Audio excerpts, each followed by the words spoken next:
iOS 13 va bientôt sortir, on est à la bêta 5, c'est relativement stable, ça me permet de vous en parler. Une des grandes nouveautés d'iOS 13, c'est que l'iPad devient indépendant de l'iPhone, il aura son propre OS, c'est iPadOS qui apporte énormément de nouveautés et beaucoup plus de productivité à l'iPad. Et c'est là-dessus qu'on va se concentrer plutôt que de parler des Memoji. Moi, je vais vous parler de ce qui va vous aider à travailler avec ça.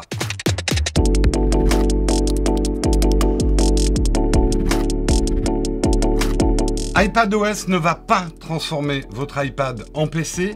J'ai fait une vidéo sur le sujet. Si vous hésitez entre un PC, un personal computer et un iPad pour la rentrée, je vous explique tout dans la vidéo qui est là au-dessus. Nous, on va plutôt se concentrer sur ceux qui ont choisi un iPad. Comment iOS 13 iPadOS va booster votre productivité. Je ne vais pas parler de toutes les nouveautés, mais celles qui m'ont intéressé et qui, moi, me servent au quotidien pour travailler plus vite. Déjà, on peut parler de l'écran d'accueil. On a beaucoup plus d'icônes que sur iOS 12. On en a en fait 10 de plus qu'on peut mettre sur l'écran d'accueil. Le dock également va pouvoir accueillir des apps en plus. Comme vous le voyez, on peut y mettre aussi des dossiers, ce qui fait que mon iPad, maintenant, se réduit finalement à 2 pages. Fini de devoir scroller parmi pas mal d'apps. Mais une des grosses nouveautés de la présentation, c'est de pouvoir avoir les widgets directement sur l'écran d'accueil. En français, ils appellent ça affichage du jour. Moi, je vais dire widget, désolé. D'abord, en le gardant en permanence sur l'écran d'accueil, vous pourrez mettre aussi 2 favoris en haut pour qu'elles soient toujours à la même place. Et ensuite, sélectionner tous les widgets qui vous intéressent. Ça vous donne une espèce de super menu où tout est collapsable et comme ça, vous avez un accès facilité aux informations qui vous servent au moment donné. Moi, je sais que par exemple, d'avoir l'accès à mon Trello et aux fichiers directement sur mon écran d'accueil m'a fait gagner beaucoup de temps tous les matins. On remarque déjà que le 3D Touch qui était absent des iPads est remplacé par le Long Press, vous donnant des menus contextuels, quelle que soit l'appli que vous sélectionnez. On peut être à peu près sûr qu'Apple est en train d'abandonner le 3D Touch, mais s'il le remplace par ce Long Press, moi ça me va. Également, si on utilise un clavier avec son iPad,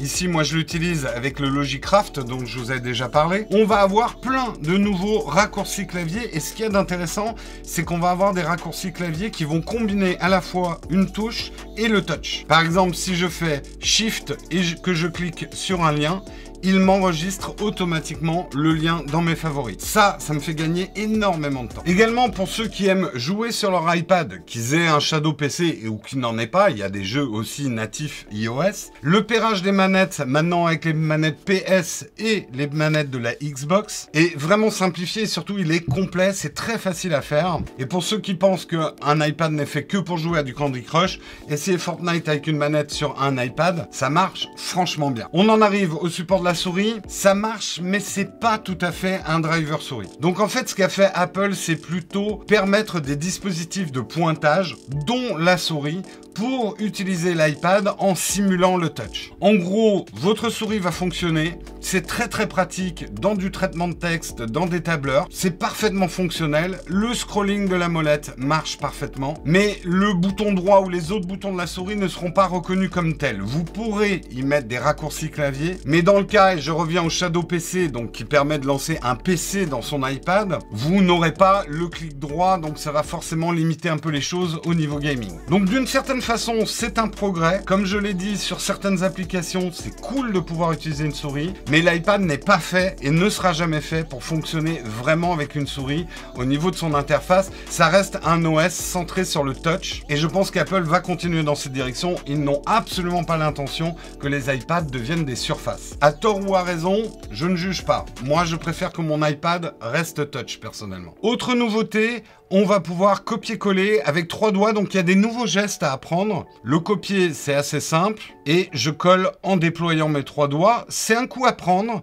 c'est assez pratique, c'est plus pratique quand votre iPad est à plat que quand il est à la verticale. Il y a d'autres gestes aussi, vous pouvez annuler maintenant en faisant un swipe à 3 doigts. Swipe à gauche, vous annulez, swipe à droite, vous rétablissez. Je pensais pas vraiment m'y faire, mais en fait, ça marche plutôt pas mal. Une fonction super pratique, surtout quand on tient l'iPad à une main et qu'on est debout, c'est de pouvoir maintenant avoir un clavier flottant qu'on va pouvoir venir disposer n'importe où sur l'écran, là où on a posé sa main, et comme ça, saisir avec le pouce, surtout que maintenant, ça se fait en swipe comme sur l'iPhone. Pour revenir à un clavier normal, on l'amène vers le bas et hop, notre clavier normal revient. La gestion de fichiers maintenant s'approche vraiment de ce qu'on pourrait avoir sur un ordinateur, même si la philosophie est quand même différente, hein, ça reste un iPad, on a un vrai gestionnaire de fichiers avec, et ça, alléluia, enfin la reconnaissance des supports externes, que ce soit un disque dur ou une clé USB, ça marchera parfaitement. Il y a des limitations, vous ne pourrez pas lancer des points exe ou faire certains trucs ou rebooter sur un disque dur externe, mais pour l'instant, j'ai pas rencontré de gros problèmes. Bon, c'est la bêta, il y a encore quelques instabilités, mais ça permet très facilement, et ça pour des vidéastes que nous sommes, pouvoir gérer des gros fichiers sur des disques durs externes, c'était indispensable pour rendre l'iPad plus productif. Mais ça s'arrête pas là, on a vraiment des choses qui font ressembler ça à un vrai Finder. Vous pourrez afficher comme ça vos fichiers en liste, vous pourrez également les afficher en colonne, comme sur un ordinateur, avoir des previews, il suffit de faire un long press dessus, coup d'œil, et vous allez pouvoir voir le média. Vous aurez même un carrousel pour les différents médias. Mais encore mieux, si vous voulez glisser certains fichiers, par exemple dans le Dropbox, vous pouvez faire de la multisélection très simplement. Il suffit de prendre un fichier et avec un autre doigt, d'y ajouter d'autres fichiers. Vous voyez, la petite puce bleue me montre le nombre de fichiers que j'ai et je les drag and drop et je les mets dans Dropbox. Pareil, vous pourrez, comme sur un Finder normal, classer vos fichiers par date, par taille, par type et avec des tags. Ça va vous permettre vraiment de manière granulaire et très précise de classer vos fichiers. Cette gestion de fichiers, elle est là depuis un certain temps sur l'iPad, mais là, ils l'ont vraiment bien raffiné. Ah, un dernier truc, regardez, si je sélectionne un fichier et que je le tire à droite, il va m'ouvrir une deuxième fenêtre de mon Finder. Et donc, je vais pouvoir, comme ça, copier des fichiers très facilement avec ce double fenêtrage. Ce que ça apporte à l'iPad, c'est que maintenant, vos fichiers ne sont plus forcément liés à telle ou telle application. Ça va vous permettre, par exemple, d'ouvrir des photos ou des vidéos dans d'autres applications que l'album. Ça, c'était vraiment quelque chose de très pénible au niveau productivité avec l'iPad jusqu'ici. C'est que tout ce qui était image se centrait sur l'album et c'était pénible parce que ça obligeait à mélanger vos photos privées avec des photos du boulot. Les photos, justement, parlons-en. Pas mal de modifications et d'améliorations avec photos. Je vais pouvoir maintenant très facilement avec modifier. Ils ont changé et l'apparence et l'agencement des outils de modification qui sont devenus très puissants. Alors, on n'est pas au niveau d'un Lightroom, mais il y a quand même énormément de travail sur vos photos que vous pourrez faire, de travail de développement numérique. J'évite soigneusement le mot retouche. Et ça va vous donner quand même des résultats assez spectaculaires sur vos photos. Mais ça s'arrête pas là, parce que ce que vous pouvez faire sur vos photos, et ça c'est génial, on peut le faire sur ces vidéos. Si vous mettez des vidéos dans votre album, vous allez pouvoir les retoucher sur la chromie, tout un tas de choses, les recadrer également si vous voulez transformer une vidéo que vous avez pris en horizontale pour la mettre en verticale dans Instagram. Et ça, honnêtement, c'est un apport énorme. On pouvait faire ce genre de choses avec des applications dédiées, mais c'était pas vraiment pratique. Ça faisait des doublons de fichiers. Là, vos vidéos restent éditables comme une photo. Une fois que j'ai fait les modifications, si je reclique sur modifier et je fais revenir à l'original de ma vidéo, il a gardé l'intégrité de ma vidéo. Passons maintenant au multitâche parce que là aussi, de grosses modifications et des trucs très pratiques. Vous allez pouvoir, et ça c'est pas une nouveauté depuis iOS 12 je crois, bien sûr ouvrir deux applications sur deux fenêtres distinctes, leur attribuer plus ou moins de place selon votre document principal et le document secondaire, faire des copier-coller entre eux. Regardez, je sélectionne quelques images et en glisser-déposer, je peux venir les mettre dans mon document écrit. Mais ce n'est pas tout, puisque je peux effectivement, et ça aussi c'est pas une nouveauté, mettre un slide over, donc une troisième fenêtre flottante avec une troisième application. Je peux ajouter dans ce slide over d'autres applications qui me font un espèce de mini carrousel d'applications, donc pour passer de l'une à l'autre. Et si je monte un petit peu vers le haut, mes trois applications s'affichent. Si je veux en fermer une parce qu'elle ne me sert plus à ce moment-là, hop, et ça reste en slide over. Donc ça va permettre dans l'absolu de travailler avec trois applications différentes en même temps de manière assez simple. Et si vous voulez que votre application en slide over devienne l'application principale, c'est très facile, on la slide vers le haut. Donc c'est un coup à prendre, c'est pas un multitâche comme on peut trouver sur un PC, c'est pas vraiment des fenêtres, c'est des espaces d'illimité sur votre iPad Mais moi, personnellement, j'aime beaucoup ça. Là où ça devient vraiment puissant, pour les applis natives, mais on espère que ça va arriver pour les autres, c'est que vous pourrez utiliser 2 instances d'une même application. Comme ça, vous pourrez très facilement faire du copier-coller entre les deux. Les possibilités avec mail, avec notes, avec fichier, comme je vous ai montré tout à l'heure, donnent énormément de puissance à ce multitâche. Ce multitâche que j'utilisais un petit peu, maintenant je l'utilise beaucoup. Par exemple, dans le cas de Safari, qui maintenant est un vrai navigateur PC, si j'ai plusieurs onglets d'ouvert, je peux prendre un onglet et que cet onglet devienne une fenêtre et comme ça afficher 2 pages web côte à côte. On peut faire la même chose avec une URL. Si on drag and drop une URL, ça devient une page. Et l'avantage, c'est que si on repasse dans ce mode, je vois où sont mes doubles instances et c'est même écrit dessus. Je vois ici Safari, Safari, 2 instances d'ouvert. Et là, vous me direz, ouais, mais c'est un peu le bazar. Il y a du Safari ouvert là, il y a du Safari ouvert en bas. Eh bien, si je clique sur l'icône Safari et que je garde un long press et que je fais afficher toutes les fenêtres, il va me montrer toutes les instances où Safari a été ouvert. Et si je suis dans une application et que j'ouvre encore une instance de Safari, là, il va m'afficher non pas la page d'accueil, mais toutes les instances que j'ai ouvertes sur mon iPad de Safari, me permettant de m'y retrouver très rapidement. Toutes ces manipulations demandent un petit peu de temps pour vraiment les maîtriser. Un petit peu d'apprentissage, mais c'est plus facile qu'on ne pourrait le croire. Et une fois qu'on a pris l'habitude, on peut aller extrêmement vite et c'est très très puissant.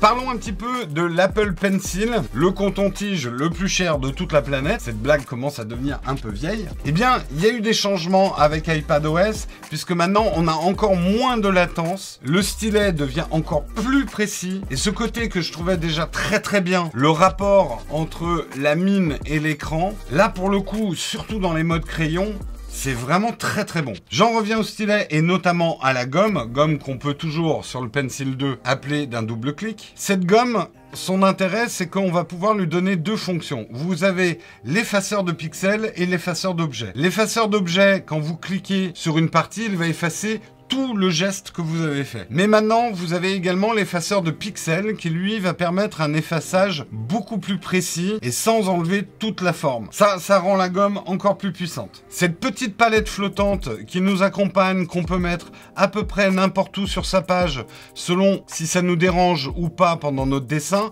on peut également la régler en mode réduire automatiquement, qui, dès que vous allez prendre votre crayon et vous mettre à dessiner, elle se réduit, elle peut se réduire. On peut la mettre dans n'importe quel coin de la page, comme ceci. Mais là où cette palette devient vraiment intéressante, c'est qu'on peut l'ouvrir dans de plus en plus d'applications. Et une application qui va vous être extrêmement utile, c'est que quand vous êtes sur le navigateur Safari et que vous faites une capture d'écran, toujours le même raccourci, et que vous ouvrez ce raccourci, vous allez pouvoir décider si c'est une capture d'écran de ce que vous voyez ou carrément une capture pleine page de l'ensemble du site internet. Et je garde mes outils de stylet qui vont me permettre de faire par exemple des corrections sur des pages web, d'écrire des petites choses. Là vous me direz oui c'est bien mais c'est pas très lisible.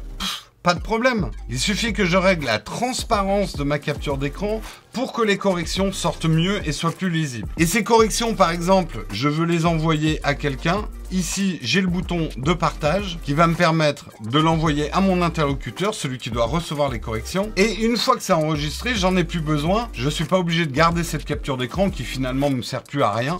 Quand je fais OK, je peux supprimer directement la capture d'écran ou l'enregistrer en PDF dans Fichier si je veux la garder. Je pense notamment aux gens qui travaillent dans le web, qui ont beaucoup de corrections de pages à faire. On va très très vite comme ça. Ce nouveau Safari sur l'iPad est aussi une fonction assez majeure. Votre iPad va être reconnu comme un véritable PC par les serveurs du site. Il n'y aura plus ces sites qui ne fonctionnaient pas parce qu'ils étaient mal foutus en version mobile. Vous avez un vrai navigateur. Ça va vous permettre notamment de travailler avec Google Docs ou des outils d'édition comme ça qui étaient sur le web ne fonctionnaient pas dans les versions mobiles. Comme je l'ai dit tout à l'heure, avec un clavier, on va avoir des raccourcis extrêmement puissants dans le navigateur. Les 2 que j'ai vraiment retenus, c'est majuscule et touch sur un lien, va me permettre de copier ce lien dans mes liens favoris. Et également la combinaison option toucher un lien va me permettre de télécharger ce lien, puisque oui, on a enfin un vrai module de téléchargement qui est lié au gestionnaire de fichiers dont je vous ai parlé tout à l'heure. Donc une vraie gestion PC-like des fichiers de téléchargement, c'est aussi quelque chose qui manquait sur l'iPad. Comme je vous l'ai montré tout à l'heure, un onglet peut très facilement devenir une instance et me permettre de travailler sur 2 pages web en même temps. Ça, c'est vraiment génial. Et si je veux, je peux aussi transformer cet onglet en slide over. Je vous ai montré tout à l'heure à quel point aussi Notes était devenu puissant, mais c'est aussi le cas de Rappel. Il y a beaucoup d'applications comme ça qu'on avait eu tendance un petit peu à mépriser au début de l'iPad parce qu'elles étaient moins bien que des applis dédiées. Apple les a vraiment renforcées. Moi, je sais que Notes est devenue mon application favorite de prise de notes parce qu'elle est simple, elle va droit au but. Et Rappel, c'est pareil, c'est une application que je n'utilisais pas du tout. Eh bien, ils ont changé certaines choses avec Rappel qui l'ont rendu extrêmement puissant puisque maintenant, on va pouvoir faire des listes complexes. Ça ressemble beaucoup plus à des applications de to-do évoluées tout en restant simple et clean. Vous allez pouvoir ajouter des sous-tâches sous une tâche. Ça fait beaucoup de tâches. Vous allez pouvoir les partager, mettre des drapeaux, mettre des rappels pour que ça vous avertisse au bureau ou quand vous rentrez à la maison, les programmer, mettre des couleurs, mettre des icônes, bref, une gestion de tâches très performante. D'une manière générale, j'essaye au maximum d'utiliser maintenant les applications natives Apple pour des raisons de pérennité, pour des raisons de sécurité et pour des raisons de stabilité. Une dernière chose que je voulais vous montrer et qui est absolument géniale en productivité. Pour l'instant, c'est très instable, donc j'ai pas énormément d'images à vous montrer, mais ça va être Sidecar. Sidecar, en branchant très simplement votre iPad à votre Mac, devient à la fois un écran secondaire, mais peut également devenir une tablette graphique. Les photographes, les vidéastes, les dessinateurs vont adorer cette fonction. Très très performant, oui, des applications dédiées permettaient de le faire autrefois, mais là, c'est directement dans l'OS. Vous l'aurez compris, pour moi, iPadOS est vraiment une très belle évolution de l'iPadOS qui était déjà pas mal, mais là, par des petites modifications et des améliorations, on a un outil de productivité qui, dans certains cas, me permet d'aller beaucoup plus vite qu'un PC pour le traitement de certaines tâches. C'est quelque chose dont je vous parle dans l'autre vidéo. J'ai probablement oublié des fonctionnalités d'iOS 13. Il y en a sur lesquelles je ne me suis pas attardé. N'hésitez pas dans les commentaires également à me dire ce que vous adorez avec iPadOS. Qu'est-ce qui vous rend service en productivité? Je sais que dans les questions, beaucoup vont me demander quel est ce logiciel de mind mapping que j'utilise. C'est MindNote. J'avais fait une vidéo dessus. Ça aussi, c'est quelque chose qui me change la vie au quotidien. 90% de mon boulot se passe dans cette application exclusivement. Et pour toutes les autres questions, quelle est la cover que j'utilise, le disque dur que je vous ai montré là, les claviers, je vous ai mis tout ça dans le texte qu'il y a sous la vidéo. Je vous encourage à aller le voir, à utiliser nos liens d'affiliation si vous voulez faire des achats. Ça aide la chaîne, on en a besoin pour pouvoir continuer à vous faire des vidéos comme ça. Et n'hésitez pas également à nous donner votre avis et à partager cette vidéo si dans votre entourage, vous pensez que ça peut être utile. Là-dessus, il faut que je retourne au boulot. Mon iPad est déjà en place, mon clavier, ma souris. Je vous dis à très bientôt.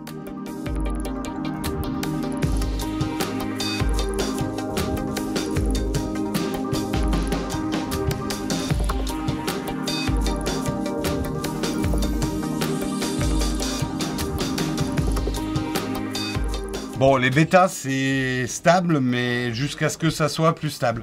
Là, j'ai l'iPad planté. Donc, ne faites pas ça chez vous. Joyeux anniversaire. Viens à l'image, là. Non, tu iras pas pisser. D'abord, tu viens à l'image. Touche pas à la caméra 2, c'est celle qui filme ma main, là. Je suis con. Tu te contorsionnes comme moi, hein, c'est un petit studio. Hein, c'est son anniversaire. Bonjour, c'est Il a 30 ans aujourd'hui. 10 ans de moins que 30 ans, du coup 20 ans. Petit genou, casse-toi, tu m'énerves. Ils m'ont tous abandonné. Karine est en vacances, Hugo en week-end, et moi je suis là avec vous. Bref, allez, on reprend.